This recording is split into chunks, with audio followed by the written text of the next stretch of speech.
Notícias corporativas. Vamos lá, pessoal. Mercado Livre anunciou mais 5 centros logísticos aqui no país, tá? Vão inaugurar mais 5 centros logísticos no Brasil, 3 desses são em São Paulo, e além disso começaram a investir numa frota própria de aviões, né? Isso que eu achei super interessante. Mercado Livre hoje é a empresa mais bem posicionada no Brasil, né? Briga com a Magalu, do meu ponto de vista, mas é uma empresa muito bem posicionada, desenvolvimento, seja em termos logísticos, né? Por exemplo, fiz uma aquisição no Mercado Livre na quinta-feira à noite, sexta de manhã chegou na minha casa, eu achei isso incrível, né? Então está desenvolvendo essa batalha exorbitante que a gente está acompanhando, né?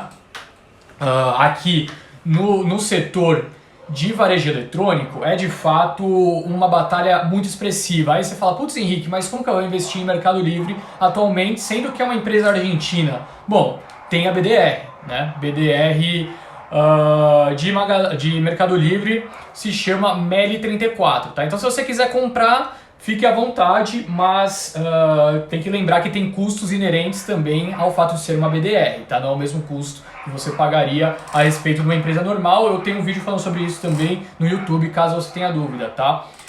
Gostei desse elogio aqui, ó. É disso que a gente precisa. O Felipe falando. Tinha que ter umas 10 mil pessoas no mínimo aqui. Um dia a gente chega lá, Felipe. Um dia a gente chega lá. Só aí, Mercado Livre só BDR, tá? Meli34, mas ficar muito atento, uma empresa de fato muito interessante, beleza? Outro ponto muito importante também a respeito da Bolsa Brasileira, a gente está falando da grande fusão do ano, né? A principal fusão do ano de Unidas com Localiza, na verdade Localiza incorporando Unidas, e foi aprovada em Assembleia Geral Extraordinária essa fusão, tá? Tanto acionistas da Localiza, da Unidas, todos aprovaram. Agora o grande ponto em questão que a gente tem que analisar ainda será, né, a aprovação do CAD. Esse é o grande medo, tá? O CAD. Tem pessoas que falam que provavelmente o segmento de rent-a-car não vai ter aprovação total, então pode sobrar alguma coisa para Movida. Enfim, esse é o grande ponto de atenção atual. O pessoal pergunta, BDR está exposto à variação cambial? Sim. Quando você compra uma BDR, você está comprado em dólar, tá? Você está comprado no papel e também no dólar. Então se o dólar sobe para você é bom, se o dólar cai é ruim. Um dado muito interessante a respeito também de um setor altamente impactado pela pandemia, eu tive que trazer, tá? Porque eu achei muito interessante. Não tem impacto nas ações aqui no Brasil, mas vale muito a pena se atentar. Pessoal, 1/3 das rotas aéreas globais, 1/3 de todas as rotas aéreas globais sumiram. Rotas aéreas que eu digo de avião, acabaram, não existem mais. Tá? 2 pontos que a gente pode tirar de lição. Pandemia de fato destruiu o setor, verdade. Teve empresas que se salvaram. Por sorte nossa, a Gol e a Azul estavam muito bem posicionadas, conseguiram sair muito bem, estão saindo muito bem nesse momento, né? Tanto que a gente tem uma visão muito legal de Azul.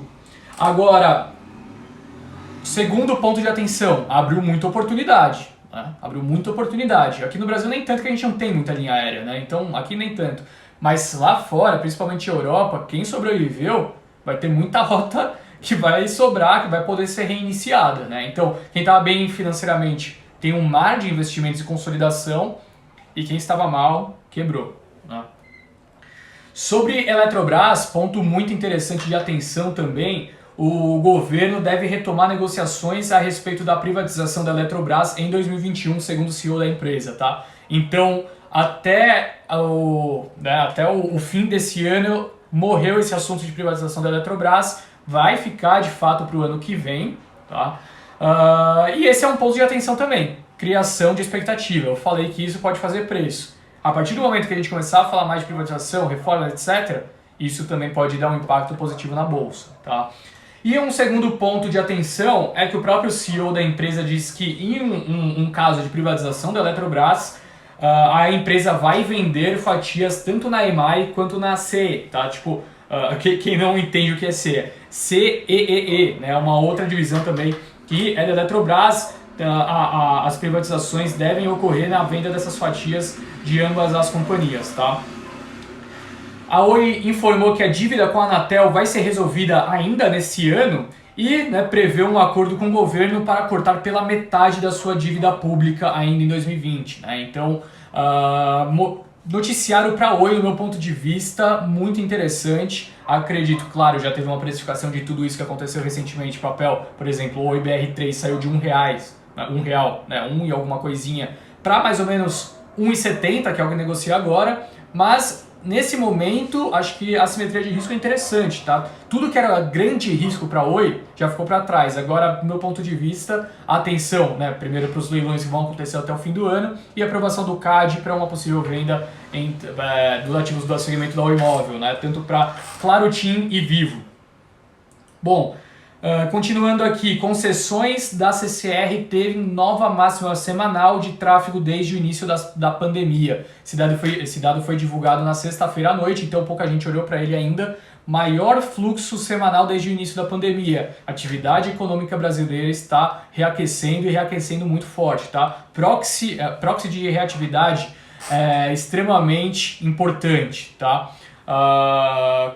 Quando a gente olha para transportes, né, principalmente, seja veículos maiores, né, que trafegam através de rodoviárias, quanto veículos de passeio, isso também é extremamente importante para a gente analisar, né, como está a atividade econômica. É um dos pontos importantes e está de fato bem aquecida, tá, pessoal? Agora eu vou falar um monte de impacto chinês na Bolsa Brasileira para essa semana.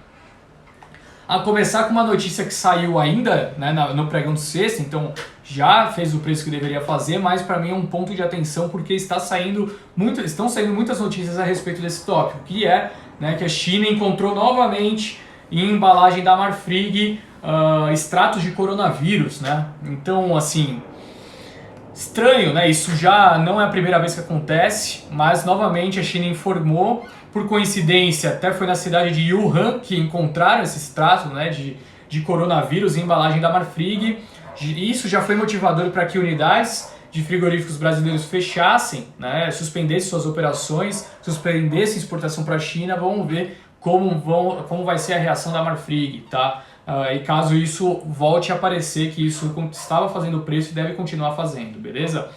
Bom, a Vale e o Porto Chinês formaram uma joint venture na casa de 650 milhões de dólares, tá? A Vale assinou um acordo com o Porto Chinês de Ningbo Zhoushan para investir 650 milhões de dólares em instalações de armazenamento de minério de ferro e processamento na cidade de Zhejiang, tá? Após a empresa inaugurarem um centro de moagem na China em agosto. Então, Vale com um cenário extremamente interessante nesse momento, né? Extremamente interessante, minério explodindo lá na China, preço de minério, volumes exportados altos, câmbio depreciado, vai gerar muito... Pessoal, o que o mercado está enxergando para 2021 é o dividend yield de Vale na casa de 5 a 15% a depender, né, do cumprimento do guidance desse ano e do preço do minério do ano que vem. Mas assim, você tem uma Selic pagando 2% ao ano, uma Vale com possíveis ganhos de retorno de capital e ainda provavelmente um dividend yield na casa de 5 a 15% para 2021. Por isso que hoje é uma das empresas que a gente mais gosta e está investindo ainda mais para ampliar sua presença na China, tá? Um golinho de água aqui, pessoal, tá muito calor hoje. Seguindo o noticiário chinês, a Natura informou que vai abrir sua primeira loja física na China a partir do quarto trimestre do ano que vem. Então, mais ou menos daqui a um ano, a Natura vai abrir sua primeira loja na China. E por que isso é tão importante, pessoal? A Natura já tem uma presença interessante na região, tá? Principalmente através da The Body Shop, né? Querendo expandir também, principalmente, os produtos da Avon na região. E o mercado de cosmético na China é um mercado enorme e que está em início de expansão. As pessoas estão começando agora a comprar esse tipo de produto porque a renda per capita está subindo. Antes a desigualdade era muito grande. Então, de fato, tinha muita riqueza na China, mas distribuída muito mal, né, nada uniforme. Então, muita gente tinha muito dinheiro e mais de 1 bilhão de pessoas pobres. Agora, conforme as pessoas vão angariando, né, rendas superiores, mercados que não são essenciais, como, por exemplo, carne bovina. O cara tem possibilidade de comprar carne de frango que é mais barata, carne suína que ficou cara, né, mas antes era mais barato, ou então carnes, né, secundárias que tem bastante na China, passa a comprar carne bovina com o aumento da renda per capita. Esse é um movimento que todos os frigoríficos falam bastante, que acreditam que vão sustentar os seus resultados lá para frente. E a mesma coisa com cosméticos, tá? O pessoal, putz, por que ela, sei lá, ia comprar um perfume? É totalmente, né, algo que não é essencial. Quando você está começando, né, a ganhar dinheiro, que você começa a pensar nisso. Pelo menos é assim que funciona mundo afora, e a Natura tem um espaço muito grande de desenvolvimento na região, tá? Tava falando de frigoríficos, vale muito a pena tocar num assunto.